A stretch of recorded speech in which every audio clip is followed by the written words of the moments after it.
Morning, everyone, and thank you for joining. I'm Lewis Roskilly, Global Reward Lead at JGA Recruitment. We specialise in global recruitment across rewards, payroll, and HR.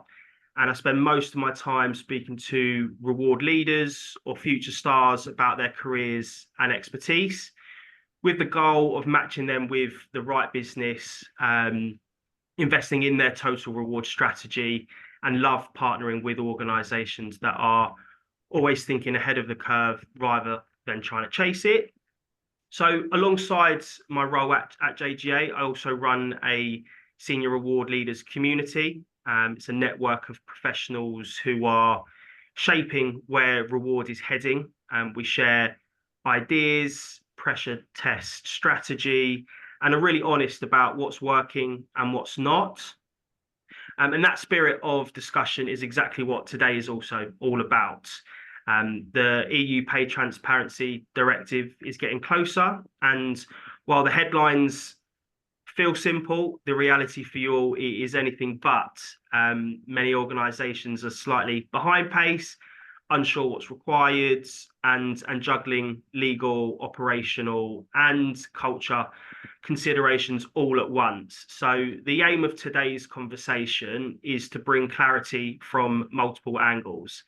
And hopefully by the end of the session, you should walk away with a stronger grasp of your legal obligations, timelines, a practical roadmap, an operational checklist, and a sense of where risk sits and how to mitigate it, and what's landing well across sectors. Most importantly, we want to spark action. Pay transparency isn't just about compliance, it's reshaping how organizations build trust, how reward is understood, and how these systems are embedded.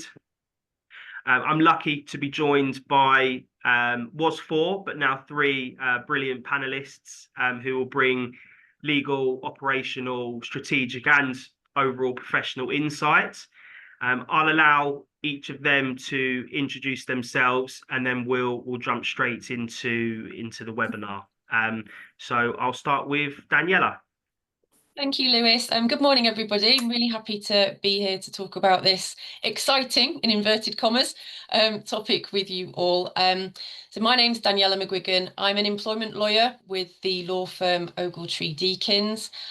So I do all types of employment law, but I have a particular interest in all things sort of gender pay gap related, primarily because in my previous firm, I spent years and years defending mass litigation that was being brought against the NHS, so the public sector, which I'm sure some of you will be very familiar with. So that sort of sparked my interest. And then when the EU Pay Transparency Directive came around, that falls squarely within my sort of area of interest too. So really look forward to discussing this in further detail with you this morning.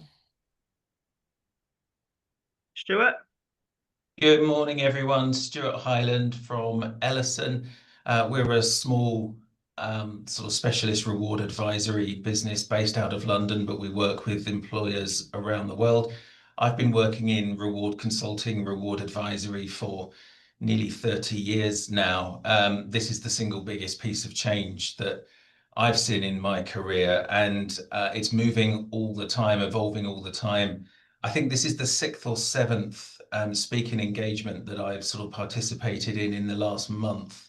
And in preparing for today, I went back over some of my notes from the earlier sessions. They're all out of date. So it's a really fast moving area, and I'm delighted to be joining you today and talking about the work we do with our clients and the advice that we're giving to employers at the moment. Awesome. And lastly, Sally. Hello, everyone. I'm Sally Elcome. I head up the reward services for Moore Kingston Smith, but I work within the HR consultancy arm of Moore Kingston Smith. Moore Kingston Smith are a global consultancy, finance and legal consultancy firm. So as Stuart has said, sort of EU pay transparency and all of those connected bits are becoming really, really paramount now, working with clients, not just outside of the UK, but within the UK, who are really looking to do something. And in particular, within the UK, there's a lot of movement around what can we do, how can we improve what we do, and we don't want to lag behind. So this webinar, I think, is the start of many, I suspect. And as Stuart sort of said, he's already been on a fair few in the last month. Perfect. So let's dive into some content. So Daniella, from a legal side of things, how can organisations meet reporting requirements in jurisdictions where gender disclosure is not mandatory, and what practical or legal solutions are emerging? Yeah, well, I think as I'm going to keep quoting you, Stuart, at the minute. As Stuart said, this is a really fast moving area. And I think, so I'm coming at this from, as Lewis said, I'm an employment lawyer, so I'm coming at it from a legal perspective. And there may be operational wiggle room there, but legally speaking, there's no requirement under the directive that requires workers to disclose whether they're male or female. Now, when this all rolls out, we could get 27 versions of the directive, because as you know, the directive sits as a piece of umbrella. If you think of it as a big umbrella sitting over the top of all of the 27 member countries, which states the minimum requirements. But when each individual member state transposes the requirements of the directive into their national law, there's absolutely nothing to stop them going above and beyond the minimum requirements of the directive. They can't do less, but they can do more. So everything that I say today is sort of caveated with, I'm basing it on what the directive says, but when it gets brought into national law, that will take precedence. So if there's something more prescriptive when each member state makes an announcement, that will be what you should follow legally. But just on a practical point of view, there is no requirement to disclose your sex. So it is down to what each member state says around that. However, the directive is quite helpful because if you've taken the time to sort of read the legislation, you'll know that the sort of legal bit is bolted onto the end, and there's lots of paragraphs, introductory, helpful guidance paragraphs at the start of the directive's written sort of framework.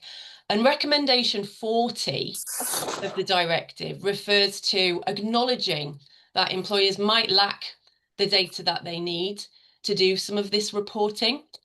So what it recommends, and this is a practical workaround, is that where you already hold that information, so if you already hold information around people's gender, for example, it could be within national administrative information, sort of tax, social security, other state registers that you use to do basic computations, for example, within payroll, you can use that data that you already hold if it identifies the sex of an individual, and you wouldn't need further consent to use that information. You could use it for these purposes.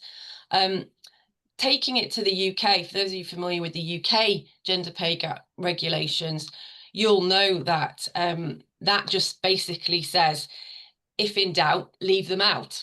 So if you don't know the sex, you don't have to include them in the calculations, which is, you've got to kind of take your best stab at trying to get that information. But ultimately, if you're not sure, you just leave them out of the calculations. And I would imagine that the same principle will follow when each member state sort of makes their more prescriptive announcements. Just some sort of practical workarounds, I would say, is always document what you've done in terms of your methodology around determining how you're going to use your information to determine what sex someone is. So, for example, if you are going to rely on social security information or the equivalent in each member state, just make a note that that's what you've done, just so it's there if there's ever a challenge. If you've got workers' representatives, for example, they're going to want to know what methodology you've applied to make that determination. So it's just important that you keep that audit trail to help, you know, you might look at this in a few years' time and forget what you actually did. It's amazing how that can happen, particularly if ever there's litigation further down the line. You want that corporate memory to remind you of, what did we do? People come and go from organisations, so you just need to remind yourself, how did we work that out at the time? So yeah, there's no defined way of approaching this, Lewis. That's as much as the directive says at the moment. I think it's quite a sensible view, and different countries have different methodology of how they hold gender data within their systems. So some will do it more prescriptively than others. So there will be a variation across the 27 member states.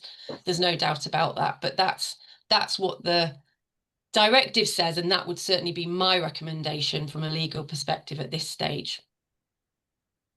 That's really helpful context, and building on that, it raises an important point around how roles are actually evaluated. So when courts assess equal work or work of equal value, how much weight do they place on the written job description versus the reality of day-to-day duties? Yeah, okay. So again, I want to make the distinction about litigation and job evaluation. So by the time you're in court, the wheels have already come off, and there's a legal challenge on whatever you've done. So relations have probably broken down. You're in a court environment, and litigation is on its way. So it's a different approach that you will take when you've got to that stage than you might take at this early preparatory stage. And so I would say that the documentation that you might want to rely on now, the gold standard, and I'm sure my colleagues on the panel will echo this, the gold standard for getting this kind of preparatory work in place would be a full-scale proper job evaluation study of every job in an organisation. They're all evaluated, they're all assessed, and it's all wonderful. The reality is that's a lot of work, it's a lot of time, and there's a lot we don't know yet in the directive. There is an expectation built into the directive that each individual member state will produce some guidance on what it expects employers to follow when they're determining whether two roles are of equal value or not. So again, we are waiting for that prescriptive guidance around the methodology to be followed to determine whether two jobs are of equal value or not. That may well give you some help in terms of how prescriptive a job description is going to need to be around those 4 factors that we know that are built into the directives. That's the skills, effort, working conditions, and responsibility. We know that the directive is focusing on those 4 things around equal value. But to go back to your original question, Lewis, about job descriptions. So in a job evaluation type exercise, people use all sorts of tools. They have job profile libraries. They try and match roles to existing job profiles, job families. It very much depends on your own existing job architecture within your organization. And that may also vary country by country as well. It could vary hugely across organizations. When you get to litigation, and I'm basing this primarily on my experience in the UK. As I mentioned in my intro, I did a lot of litigation, public sector litigation, where I was defending NHS trusts against equal pay claims. They were the types of claims where you've got male-dominated jobs, such as a porter, that were paid more than female-dominated jobs, such as a healthcare assistant. So completely different jobs we're comparing. When you get to that litigation, forget your job descriptions that you might issue when someone starts a role. Those little 3 pages on the back where it kind of gives you a very high level summary. You kind of annex it sometimes as Appendix 1 to an employment contract, and everybody feels nice and warm and cozy, and that's your job description. The reality is, 1, jobs evolve and job descriptions are very rarely updated unless someone's promoted or moves jobs entirely. And 2, they're just a summary. They do not go into the level of detail whatsoever that you need to go into when you're doing a proper equal value comparison. So once you get to litigation, I'm afraid, it is absolutely what the job holder does in practice. Forget what your job description says. The job holders, so the individual who's bringing the claim, will be interviewed at length, ad nauseum, about what they do day to day in their job. And when I say at length, we're talking about 100-page job descriptions. That's the level of detail that you're going into. And they are assessed with a highly skilled independent expert. And the same for the comparator, whoever the comparator might be that's identified in that legal challenge. And then they're properly compared and assessed against those factors. There's only 4 in the directive. I mean, my experience is there's normally many more than 4 factors. When you're looking at equal value, it goes above and beyond 4. Again, we'll see what each member state says around that. They may well say we want to go beyond 4, but we know the minimum's 4 in the directive so far. But it really is an ad nauseum task to kind of go through those job descriptions. Now, I'm not saying for a moment, those of you may feel a little bit queasy at the thought of, what? Please tell me she's not saying we've now got to do 100-page job descriptions. Of course I'm not. But you're asking me about litigation, so I'm giving you the worst case scenario. And it's important to bear that in mind, because everything you're doing now is to prevent you getting to that point. So it's a balance. It's a practical balance about doing enough where you feel comfortable that you've got, because the reason you're looking at equal value is categorizing your workers, because those 2 words, equal value, is what's creating the biggest amount of work in this directive. You're grouping your workers, those that are doing the same or identical jobs. That's fairly straightforward. You probably know who those people are and what those groups are. But then you have to look across your organization where you're comparing people who do nothing like each other, but you're taking your best kind of a guess to start with at where there's an equivalence of value in terms of the demands on that person in the work that they do. So that's a different sort of exercise, but I'll let my colleagues talk more about that, because that's more their area of expertise. But it's a different you've got to kind of take a pragmatic view, but do enough that it's meaningful. But it certainly wouldn't be a 100-page job description that you would end up producing if litigation followed. So there's a balance to be struck, really, but you should bear in mind that if it got to litigation, the job holders will be interviewed. So you can't just make something up on a piece of paper if it bears no resemblance to what the actual job holders are doing in their day-to-day lives. It's got to be meaningful and realistic. And some people do interview job holders within the organisation when they're putting these profiles together. That's great. That is the gold standard. But it doesn't happen everywhere for practical reasons and all sorts of other reasons. But yeah, that's where it sits from a legal perspective and what would be looked at once it gets to the litigation stage. I hope that's helpful.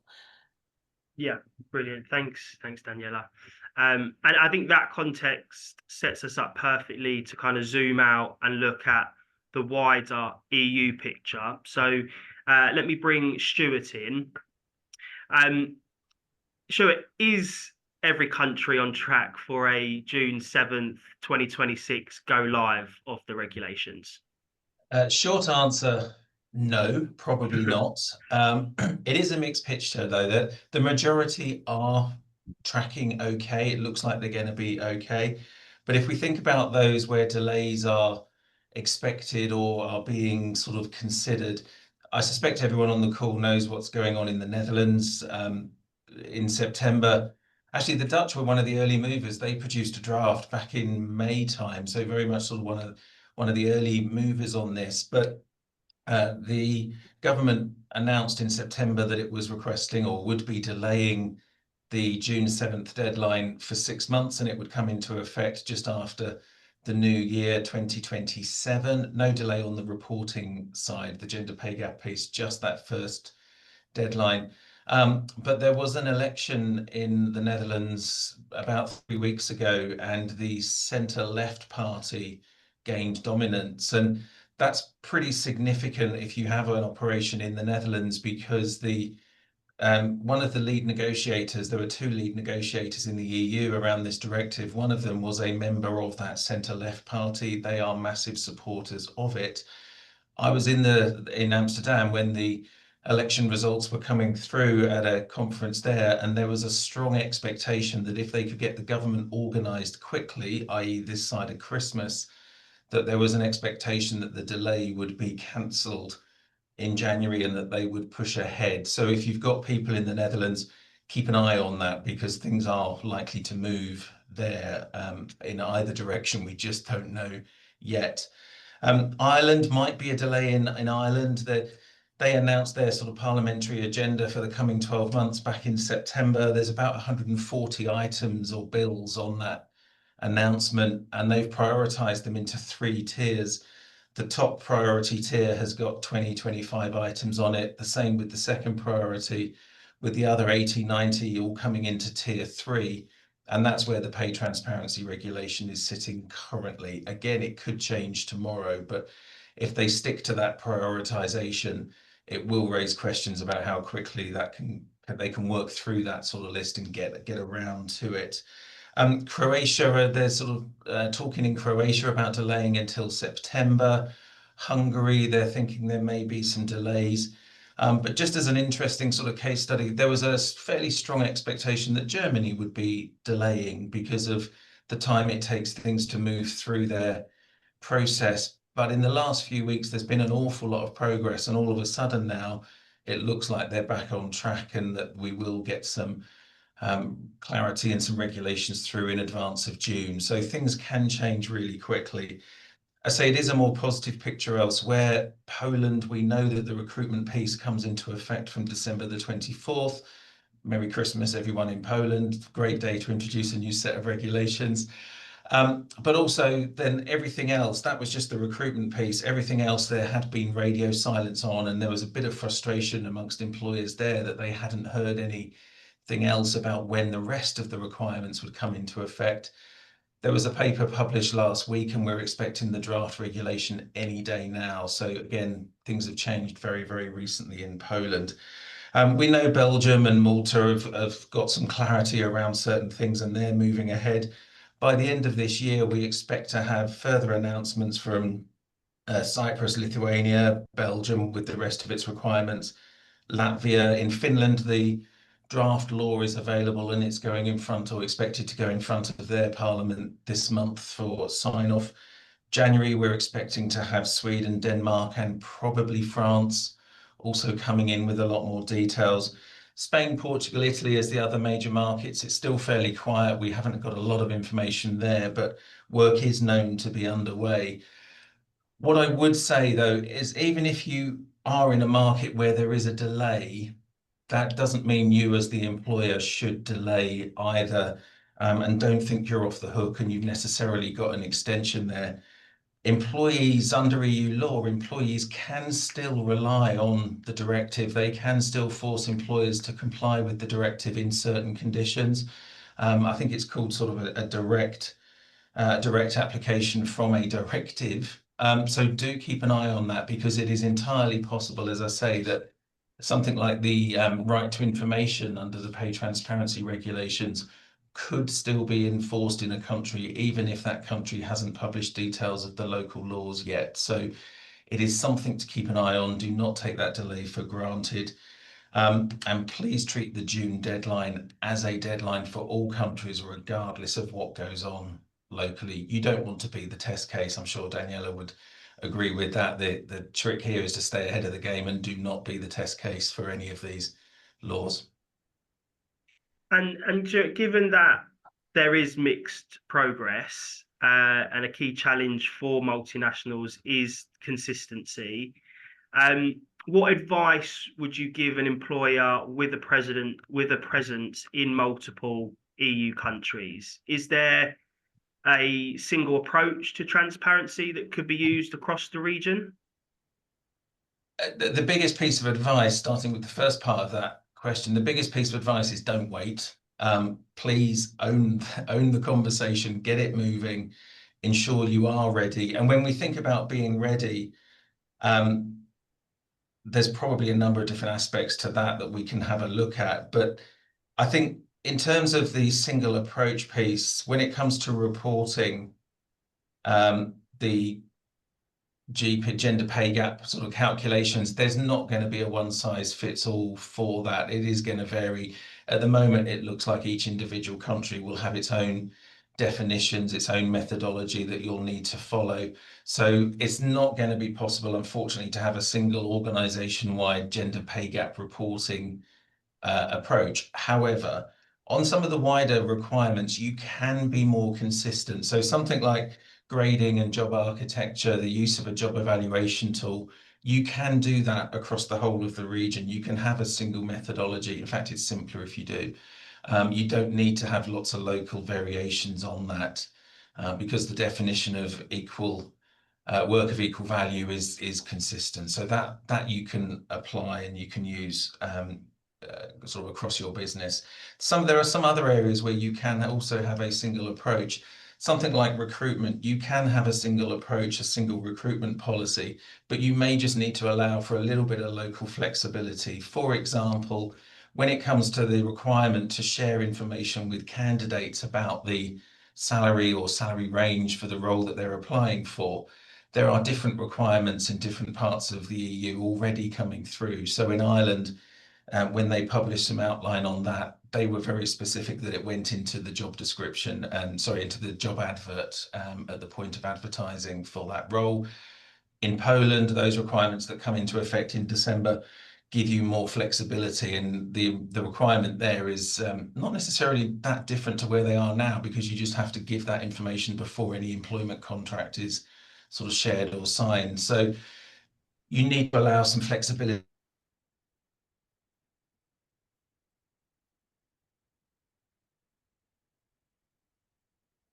of the local elements and local components to make sure it's competitive in those individual markets, but you can still operate with a single coherent sort of international framework. How pay ranges are developed, yes, there will be different quantum and different numbers involved, but again, you can link them to market data. You can talk about the process, the structure in a consistent way. So you can have these areas of consistency.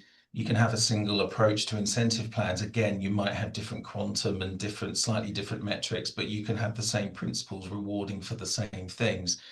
But you do need to allow for that area of local adjustment, local scope. So lots of opportunity there. It's one of the reasons why, if you haven't done it already, I would recommend you consider adding a piece on sort of pay transparency strategy into your core reward strategy document, just so you've got that set out, it's documented, it's recorded in terms of the principles and the underlying ethos that you're trying to deliver to the business. I think a couple of other just very quick pieces of advice for international employers.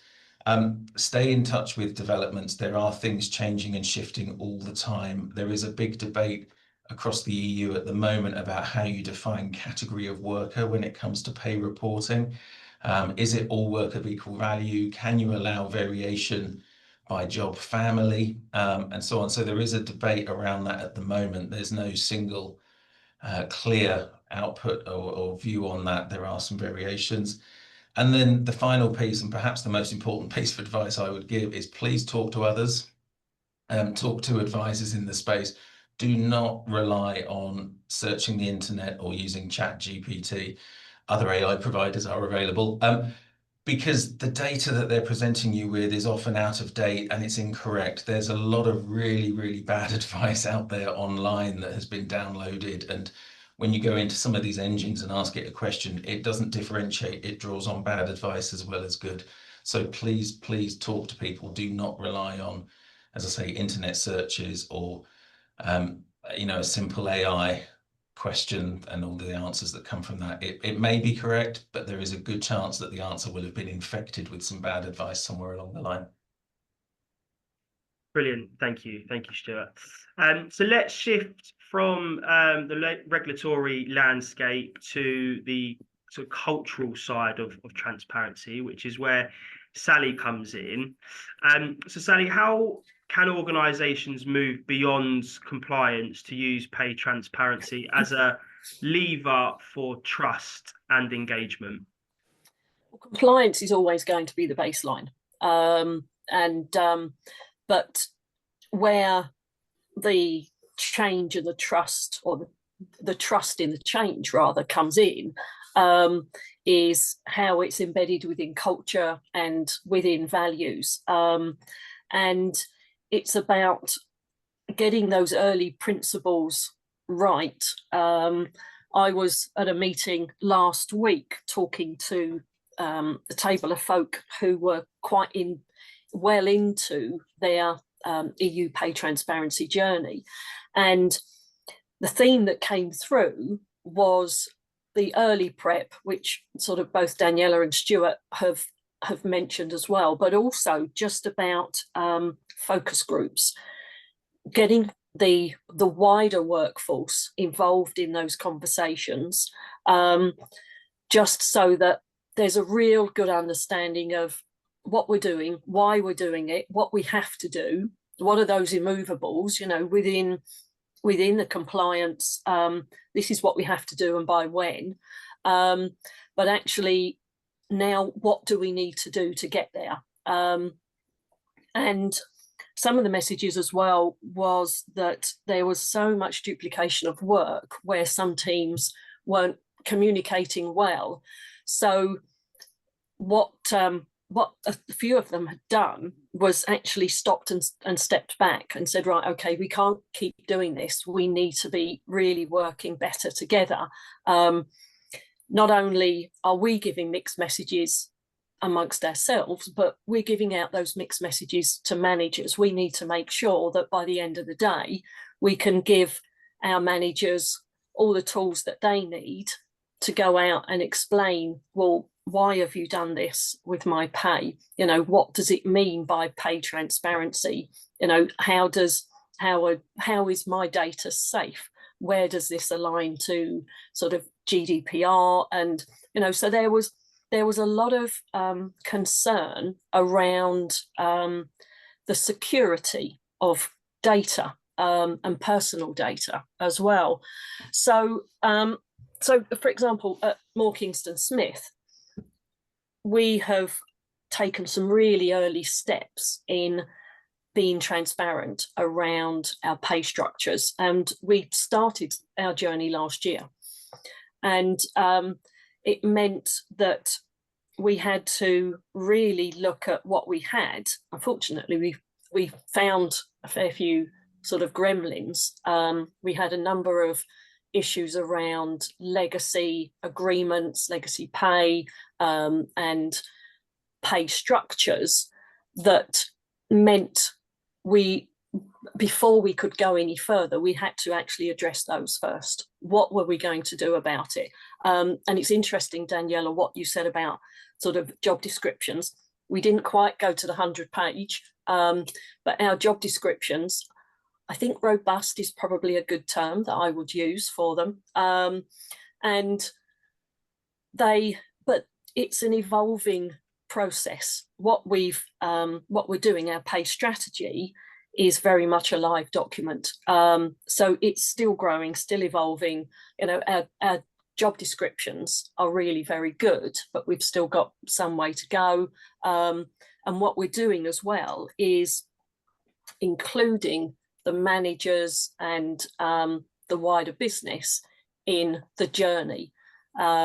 We explain just before pay review what's happened, how have our pay decisions been made, what's influenced our pay data, how have we evaluated roles, what process have we got, what scoring mechanisms do we use, and we still get challenges. I think you'll always get challenges on pay and pay structure anyway, but it has it's also allowed folk to clearly see with the pay transparencies where we've linked it to frameworks that show skills and development needed to move on, that there's that link with, oh, actually, I don't need to leave MKS to move up. I can actually sort of stay within the organisation because I can see what's needed for me to sort of keep going on. And there's a real shift in trust as well within the organisation,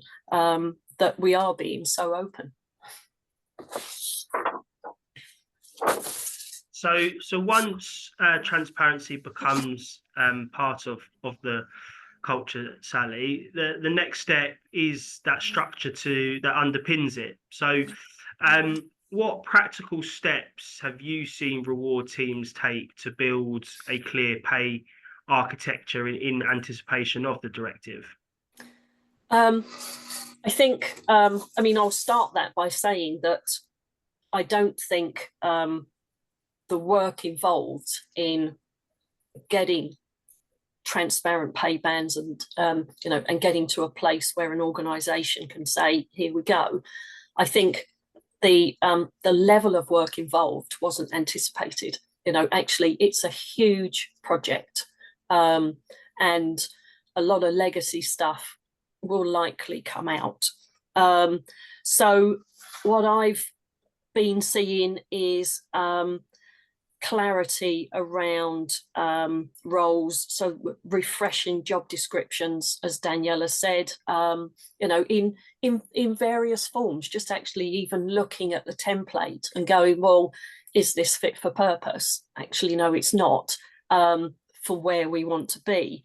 It's looking at if there's a job family structure in place, it's tightening that job family structure, and looking at how roles are compared and just ensuring that the approach is fair and equitable. And again, sort of just going back to a comment that Daniella made about documenting the process. That's one of the things that when I'm working with clients is that we are making sure, and it's one of the points that I'm putting into the pay strategy documents, is documenting everything all the way through, because I'm not going to be there forever, and the reward teams that I might be working with could move around. So it is really, really important to just make sure that the journey and the audit process is in there. And it's also looking at the systems that are being used, the HR systems. I mean, I'm not the only one. Often a HR system doesn't read a payroll system, doesn't read all the systems. They never quite align. So it's getting all of the systems ready as well. And so, that's a project on its own, but it's an arm of the wider what do we need to do work. And this is where pulling in the wider business, having those focus groups so that you've early identified who are going to be your key folk to make sure that all of this is going to work and work really well. Perfect. Thank you, Sally. Kind of with that in mind, let's loop back to the legal angle for a moment. So Daniella, if a job description is inaccurate or outdated, where does the legal responsibility sit? So in the sense of having the right documentation as an employer, there's an expectation that the employer will have the most up-to-date job descriptions, etc., just on a day-to-day employee relations piece. If we've gone fast forward and we're at the stage where we're in litigation, the burden of proof actually, certainly from a UK perspective, so if we use that as an example, the burden of proof to establish whether a role is of equal value to another role is actually with the individual seeking to bring the claim. So it sits with the claimant.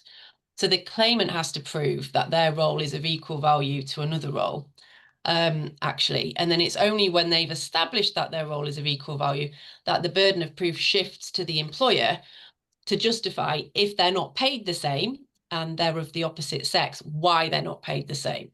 So you've then got to come up with that objective reason that we pay you differently, but it's not for a reason related to gender, and that's how an equal pay claim based on equal value manifests itself.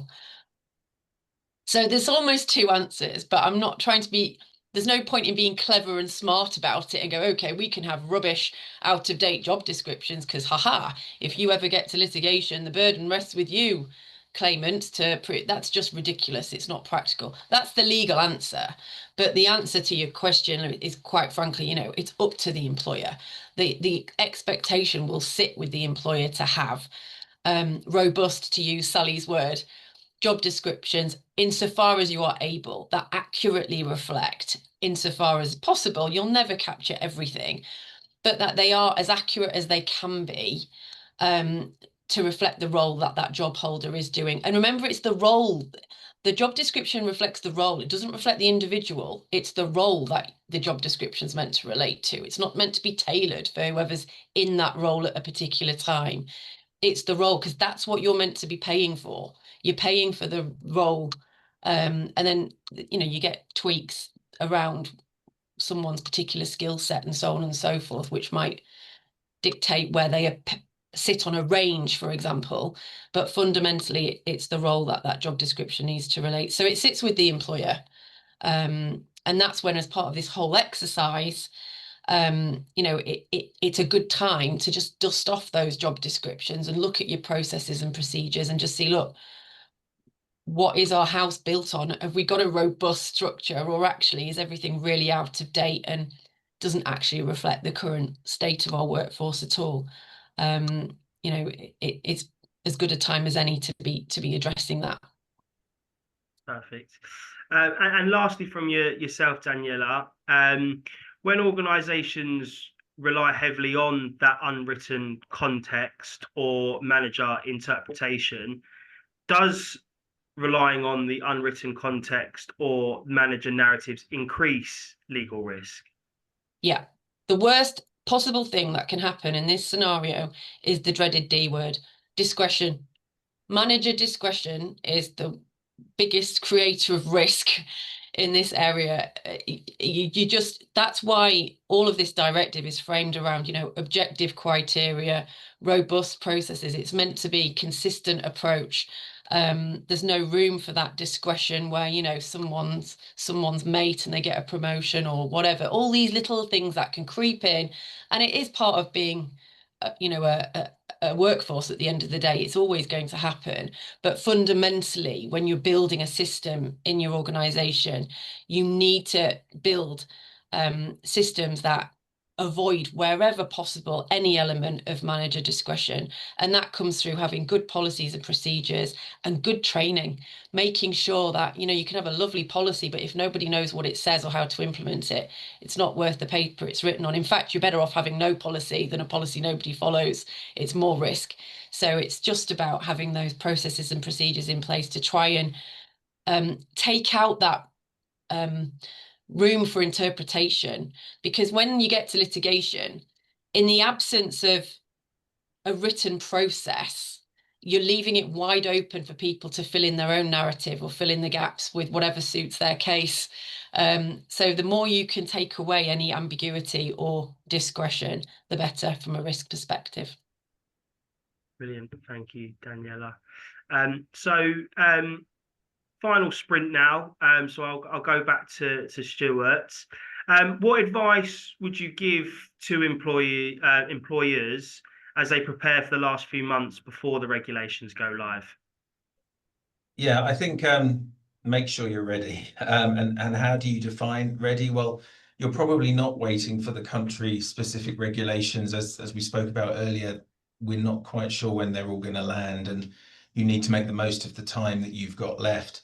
I think when it comes to defining ready, we tend to think of it at sort of 4 different levels. There is the design and the technical readiness, if you like. Are the underlying reward frameworks and related people processes sort of compliant and documented? Have you gone through that exercise to, as Daniella said, you know, identify and remove or put some really significant guardrails around areas where there's management discretion?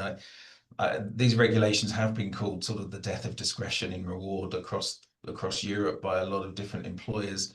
And we've all, I suspect, in some point in our career been part of I don't know, an incentive plan where your line manager gets given a pot of money and divvies it up amongst the team as they see fit. That's got to go. You can't do that anymore moving forward. You've got to give some really clear, specific guardrails on how it's allocated. So there is the design part of being ready.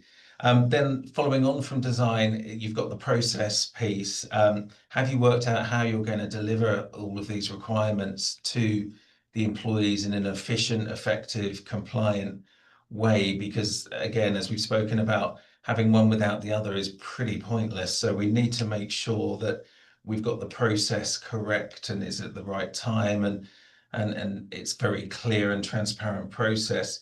Then we have something around sort of anomaly identification and management. So we can do some of the analytics, we can dive into some of the detail and work out where we've got issues and start to address them. And then finally, if you like, the fourth part of being ready is, and we've already spoken about it, I think Sally, you spoke about it a moment ago, is the communication and education side of it. Have you sort of taken employees and managers on the journey with you? Don't surprise them with this, please. They will get their information and education from other sources. It could be the works councils, it could be the media, if you're not telling them about it. And I can tell you right now, if they are relying on works councils or the media for their information, they will not get the level of understanding that you would want them to have. So please take ownership of that communication piece. A lot of employers, when they think about readiness, tend to focus just on one or two aspects of those sort of four. So again, do try and think about them as a whole. I need to come up with a snappy acronym for them, but do try and think about them as a whole. So it is the technical, the design piece, it is the process, it's the anomaly, and then it's the communication and education, and probably in that order as well. We do see some who dive straight into analytics and then realize that actually some of the underlying practices are not robust enough and they have to go back and repeat the analytics once they've done some further design work. And lastly, from you, Stuart, and brilliant, thank you so much. We can't ignore the impact of on employers in the UK. So what do the regulations mean for employers in the UK? Yeah, I'm afraid technically they don't apply to us, but if you're sat here on this call thinking, okay, I've just joined, so I understood what was going on elsewhere because these are not relevant to me, I've only got people in the UK, I might have some bad news for you. These are going to change practices and precedent here in the UK a lot over the coming year or two. Firstly, in Northern Ireland, we've got the situation where actually, because of the Windsor Framework Agreement, you're likely to have to follow the Irish regulations on this. There is a requirement under the Brexit deal that we signed that Northern Ireland follows Ireland on this sort of thing. So if you have employees sat in the Northern Irish market and not anywhere else in the EU, you will still need to comply, is the current advice that we are giving to employers in that area. Secondly, EU employers across the region all seem to be saying something very, very similar, which is the fact that they're not likely to differentiate practices wildly in non-EU markets in Europe. So what that means is they're going to be applying probably 90% of their new Brave transparency processes. They will be applying those to the UK market as well. There's lots of different reasons why they sort of say they're going to do that. One, they're worried that if they don't do it, it's going to undermine their kind of global or international brand. It will add a lot of complexity for them. At some level, they will have a manager, a leader, who has a team in the UK and a team, I don't know, in France or in Germany. And are you seriously going to say to that line manager, you can tell this group that information, but not that group? It's just not practical. It would become too complex very quickly. It could create some employee resentment when employees talk, they mingle, they have conversations with each other. And if you have someone saying, oh, we've just been told all of this, and someone sat in the UK going, well, we haven't had any of that. What's going on? What are they hiding from us? And finally, it makes international mobility, which a lot of organizations now really value. If you don't have a similar set of practices across the region, it's going to make that really complex. Finally, we know that the UK is looking at pay equality, pay transparency as well. We had a government consultation on that take place over the summer. It's clearly on the agenda, and I suspect it's just a matter of time before we get some similar requirements here. So the advice is kind of make no mistake, transparency is coming to the UK. Practices will change over the course of the next year as EU employers roll out those practices across the EU anyway. And if you want to recruit, retain your people, you need to be giving them transparency. Transparency attracts, secrecy doesn't sell. So you really need to make sure you're following that and keeping ahead of the curve on that one. And as I say, it's just a matter of time before the UK goes down a similar pathway. Brilliant. Thanks again, Stuart. To bring the people impact to life, so let's go back to you for a final question. Can you share an example where greater transparency led to an unexpected benefit or benefits or challenges internally? I think one of the biggest surprises, and I'm saying surprises, I've put it in inverted commas because, you know, it shouldn't surprise when you're talking about communication or lack of, but organisations that I've been working with and talking to that are going through this process, they've said, oh my goodness, actually by communicating out with our leaders, all of a sudden we're understanding more what's going on across the business. So that's made us actually have a clearer communication strategy linked to our pay strategy. And, you know, it does always surprise me that, you know, if you don't talk to somebody, how do you expect them to know something? And from that, the feedback has been that because we are we've changed how we approach communication, we've seen a real positive impact on, you know, the trust, the culture. There's more, people seem to be, you know, living the values and the culture better and more. And we've seen a change in attrition rates as well. You know, we haven't got as many folk leaving because they like the brand. They understand, well, actually, you know, I've got an organisation who are open and transparent, and this is where I want to work.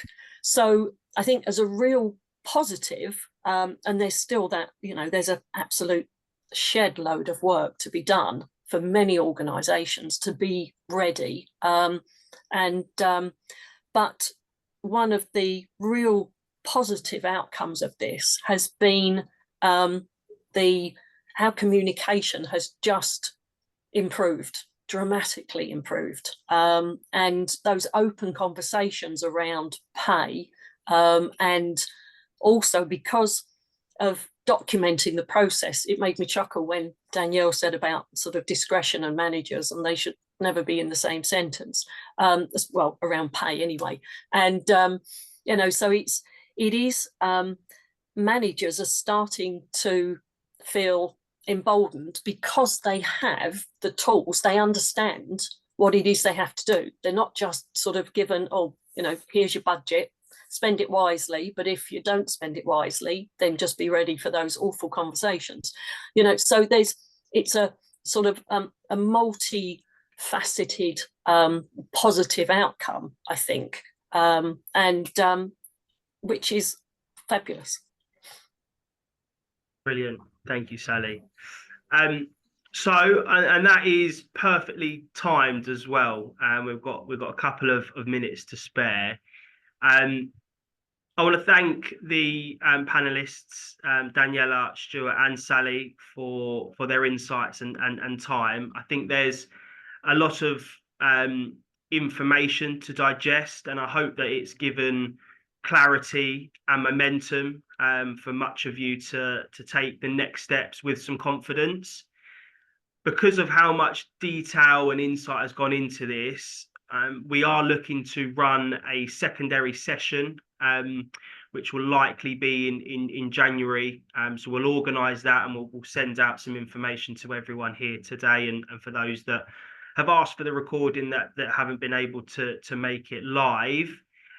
So I'll get that through to everybody, but it's shaping up to be another practical session. I think will allow for more questions from the audience relating on where you're at now and some of the insights and steps you've taken from the session today. If you would like a copy of today's recording, please just reach out to me. I'll send that across to you. And lastly, if you're not a part of the Senior Reward Leaders community and want to get access to more events like this, then please reach out and I can share some further details on that. But from myself and JGA Recruitment, appreciate everyone attending. This is a massive topic. So yeah, hope you got a lot of value out of it, and we'll see you soon, and Merry Christmas. Cheers. See you later, everyone. Thank you, Daniella. Thank you, Stuart. Thank you, Sally. Cheers. Bye-bye.